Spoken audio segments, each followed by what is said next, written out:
O presidente aqui do campo vai dar uma palavra, ele vai estar nos cultos de terça-feira, e aí depois nós seguimos a reunião. Quando eu fui dar uma palavra, 2 pastores e um evangelista falaram: pastor, antes que o senhor fale qualquer coisa, nós temos um problema aqui na igreja. Eu falei: qual é o problema, querido? Nós temos aqui um rapaz aqui que tudo que é culto perturba. No horário do culto fica correndo, virando banco, e ninguém adverte esse rapaz. Nós queremos que o senhor coloque ordem na casa, no culto de ensinamento na terça-feira. Falei: tá bom, queridos, e o que vocês querem que eu faça? E 3 obreiros disseram: nós queremos que o senhor mande esse rapaz ficar sentado para ouvir a palavra e chame a atenção dele em público. Eu falei: mas isso daí para mim é mole. Um rapaz está perturbando vocês, deixa para mim. Terminei de pregar na reunião de obreiro, fui para casa. Quando eu cheguei em casa, eu falei para minha esposa, eu falei: meu bem, tem um rapaz aqui que está perturbando os obreiros. E ela falou: o que tu vai fazer? Eu falei: vou advertir ele no culto de ensinamento, vou chamar a atenção dele. E a minha esposa, muito crente, falou: não faça isso não. Uma alma vale mais do que o mundo todo. Em vez de tu advertir em público, procura visitar ele. E tem mais uma coisa, viu? Quem sabe esse rapaz seja mais crente que eles tudo junto. Porque pelo que eu vejo dos cultos aqui, a igreja tudo dá glória a Deus, só os obreiros não abrem a boca. Então quem sabe esse rapaz está fazendo barulho demais, está incomodando a turma. Não advirta ele, vai até onde ele mora. Eu falei: boa ideia. Fui pregar final de semana, segunda-feira, fui na loja de um empresário e falei: onde é que mora o fulano de tal?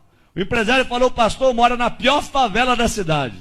Mora lá na favela da Vila do Cemitério. Nem a polícia entra lá. E se eu fosse o senhor, eu não iria, porque é muito perigoso. Falei: meu amigo, eu fui criado em favela. Eu sou ex-traficante, ex-assaltante. Eu aceitei Jesus dentro de um hospício, depois que tomei uma overdose de droga e fui condenado pela medicina. Quando eu estava com 38 quilos dentro de uma UTI, uma crente do lado de fora do hospício dobrou o joelho e orou a Deus pela minha vida. Deus usou um louco para falar comigo, e a palavra do louco teve poder, e eu saí de dentro do hospício e virei pregador do evangelho. Não tenho medo de favela, de traficante e nem de favelado. Eu peguei meu carro e fui lá. Até onde o carro foi, eu fui. Até onde o carro não deu conta de ir, fechei o carro e entrei na favela. Pulei algumas valas e eu perguntei para um oleiro da Boca de Fumo: onde é que mora o tal do hermano? E o oleiro disse: não é o Repolho? Falei: não sei se é Repolho ou hermano. Me disseram que é o hermano. Falou: não, quando ele era traficante, ele era o Repolho. Depois que se converteu, virou o hermano. Falei: tá bom. Onde é que ele mora? Último barraco do morro. Lá embaixo, bem na costa do morro. Falei: vou lá ver esse doido. Quando eu cheguei lá, tentei abrir a porteira com arame e machuquei os meus dedos. Não consegui abrir a porteira, que era atada com arame, uma porteira de tela. Barraquinho de madeira, querendo cair. E eu peguei e sacudi aquela porteirinha e falei: tem gente em casa? E de dentro do barraco gritaram: quem é? Falei: pastor Sandro Fontoura. E aí gritou lá de dentro: ô maravilha de Deus! Falei: esse cara não é certo não. Quando ele veio e abriu a porta do barraco, ele olhou para mim, levantou as 2 mãos para o céu e começou a glorificar a Deus. Falei: rapaz, não é hora de tu glorificar Deus, rapaz. É hora de tu abrir esse negócio que eu vim aqui conversar contigo. Ele falou: pastor, eu estou glorificando a Deus, sabe por quê? Eu tenho 3 anos de crente e nunca ninguém veio me visitar aqui na favela. Nem um crente, nem um irmão. E o senhor chegou na cidade há poucos dias. Eu dobrei meus joelhos dentro desse barraco. Eu falei: Deus, se esse homem foi tu que enviou para esta cidade e tu é na vida dele, tu vai trazer ele na porta do meu barraco para orar comigo. E agora o senhor está aqui na frente do meu barraco, é porque Deus me ama e Ele é maravilhoso. É só Deus para fazer uma coisa como essa. Eu falei: abre aí então. Ele veio e abriu. A hora que ele abriu, eu me abaixei e entrei no barraquinho dele. Quando eu entrei no barraquinho dele, eu falei: irmão, é muito rápido que eu tenho que conversar contigo. É bem rápido, tá bom? Ele falou: pastor, só que antes do senhor conversar, eu quero lhe dizer que no meu barraco tem doutrina. Falei: doutrina? Ele disse: é doutrina. Qual é a doutrina do teu barraco? Qualquer pessoa que entra aqui dentro, antes de conversar, tem que orar. Essa é a doutrina. Tá bom? Falei: tá bom. Vamos orar? Eu falei: vamos. Quem que ora? Ele disse: pode ser eu, pastor. Pode, ora então. Ele levantou as duas mãos para o céu e falou: papai. Quando ele falou papai, eu vi que ele tinha intimidade. E quando ele começou a orar, eu arrepiei. Do pé até o caco da cabeça. E o Espírito Santo veio na minha orelha e falou: ei, abre o teu olho com que tu vai conversar com o irmão, tá? Porque em 3 anos ninguém visitou ele. Mas eu moro com o irmão 24 horas. Eu sou apaixonado pelo irmão. E o irmão é apaixonado por mim. Eu senti Deus no local. Quando ele abriu os olhos, em lágrimas, ele me falou: posso lhe mostrar o meu barraquinho? É uma peça e o banheiro dividido com essa cortina. Eu falei: pode. Ele falou: aqui está o fogão a lenha, porque eu não tenho fogão a gás, mas a chapa está brilhando. Puxou a cortina: aqui está minha cama, meu criado mudo. É o tudo que eu tenho. Vem no meu banheirinho. Quando cheguei no banheirinho dele, uma janela de madeira de correio, eu puxei a janela. Fiquei olhando o precipício lá embaixo. Quando eu olhei para os meus pés, um buraco entre a madeira, e eu vi que a madeira estava sobre o precipício. Falei: irmão, se quebrar essa madeira eu caio de espinhadeira abaixo. Ele falou: cai, pastor. Eu pulei fora. Falei: tu tá doido? Se o prego aqui quebra a madeira, tu desce de espinhadeira abaixo. Ele falou: é, pastor. Pastor, antes de eu ser crente, eu era que nem o senhor, eu tinha medo da morte. Mas depois que eu me converti, eu não tenho medo de mais nada. Aqui na favela sopra vento, destelha a casa, meu barraquinho está torto, mas nunca caiu. Porque os que confiam no Senhor são como os montes de Sião. Não se abalam, mas permanecem para sempre. Eu falei: tá bom, vamos conversar. Ele falou: pastor, antes de conversar, um testemunho posso? Falei: rápido, fala rápido. Eles: dá licença. Abriu a camisa, 3 buracos no peito. Falei: o que foi isso? Troca de tiro com bandido. Levei 3 tiros de 38 na caixa do corpo. E eu não morri, sabe por quê, pastor? Deus tinha um plano com a minha vida. Pastor, olha esse risco no meu rosto. A polícia me levou para o valão do Tega.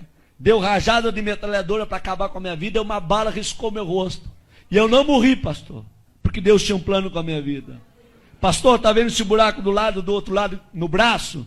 Um homem me atravessou com espeto de fazer churrasco de um lado ao outro do corpo. E eu não morri, porque Deus tinha um plano com a minha vida. Pastor, 26 anos fui condenado de cadeia. Tá bom? Por assalto a banco, por tráfico de droga. Quando eu estava no fundo da cadeia, com 3 anos de detenção, Deus foi e deu um sonho para um servente de pedreiro. E esse servente de pedreiro ouviu a voz de Deus. Deus deu o número da cela, deu o meu nome e aonde eu estava preso. Esse homem foi lá, falou com o diretor do presídio que tinha 5 minutos para entregar uma mensagem para um detento. O diretor liberou, ele gritou no corredor da cela: irmão, eu gritei lá no fundo: tô aqui. Ele parou na frente da cela e diz: nessa noite Deus me visitou.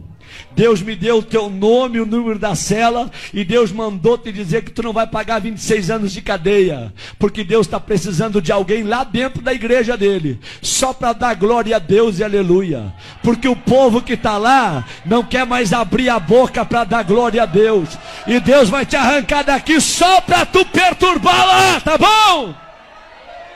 E eu falei: se Deus me tirar daqui, eu vou morrer dentro da igreja, glorificando e adorando ao nome dele. Quantos aqui acreditam que Deus fala? Digam glória a Deus. Deus foi lá na fronteira com a Argentina, tirou o juiz da cidade e trouxe um juiz, doutor Edson, para a cidade. E o doutor Edson, crente, quando ele vai revisar o processo daqueles que estão presos, ele vê o nome do irmão. E o Espírito Santo vem na orelha do doutor Edson e manda soltar o irmão. E ele chama o irmão e diz: ei, amigo, Deus mandou te tirar do presídio, só com uma condição, para tu morrer dentro da igreja glorificando a Deus. O dia que tu desviar, eu mando te prender. E o irmão falou: pastor, o senhor acha que eu vou desviar? Eu não sou doido, eu vou morrer no meio dos crentes, adorando e glorificando ao Senhor meu Deus. Quando ele falou isso, ele começou a chorar, e ele falou: me perdoa, pastor, eu estou tão feliz com a sua presença aqui, que eu não sei expressar com as minhas palavras. Eu falei: tá bom, meu filho, fica tranquilo. Ele disse: pastor, pode falar o que o senhor ia falar. Eu falei: não vou falar mais nada. Eu vim para falar, mas não vou falar mais nada não. Ele disse: fala, pastor. Eu falei: não vou falar não, eu quero ir embora daqui. Quando eu fui sair na porta, ele me pegou pelo braço e falou: pastor, volta aqui. Eu falei: o que tu quer, rapaz? Na minha casa tem doutrina. Ora quando entra, e antes de sair também tem que orar. Vamos orar? Eu falei: vamos. Eles: posso orar abraçado com o Senhor? Eu falei: pode, abraça em mim. E ele abraçou comigo e começou a orar e falou: Deus, eu não tenho nada, mas o que eu tenho eu reparto com esse homem. A unção que tu me deste, enche ele com a tua glória e faça desse homem um profeta para esta região. Enquanto ele orava, eu tremia e chorava. Nós não oramos menos de uma hora abraçado. O suor corria na minha perna e a roupa colada no meu corpo. Quando eu saí do barraquinho do irmão, eu fui até o meu carro falando em línguas estranhas. Quando eu entrei dentro do meu carro, eu fui até a minha casa falando línguas estranhas. Quando eu cheguei na minha casa, minha esposa falou: o que aconteceu contigo?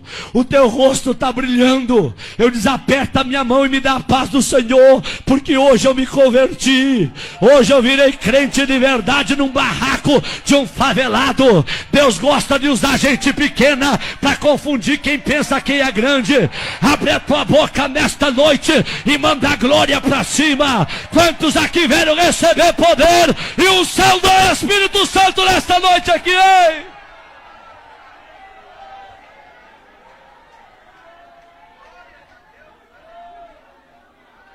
Quando foi terça-feira, eu fui dar um ensinamento no Templo Central.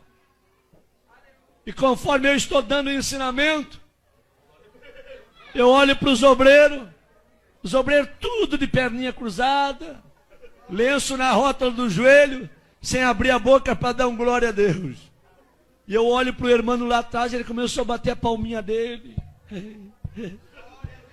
Começou a se alegrar, a sentir o que ninguém estava sentindo. O irmão veio para o corredor da igreja pulando.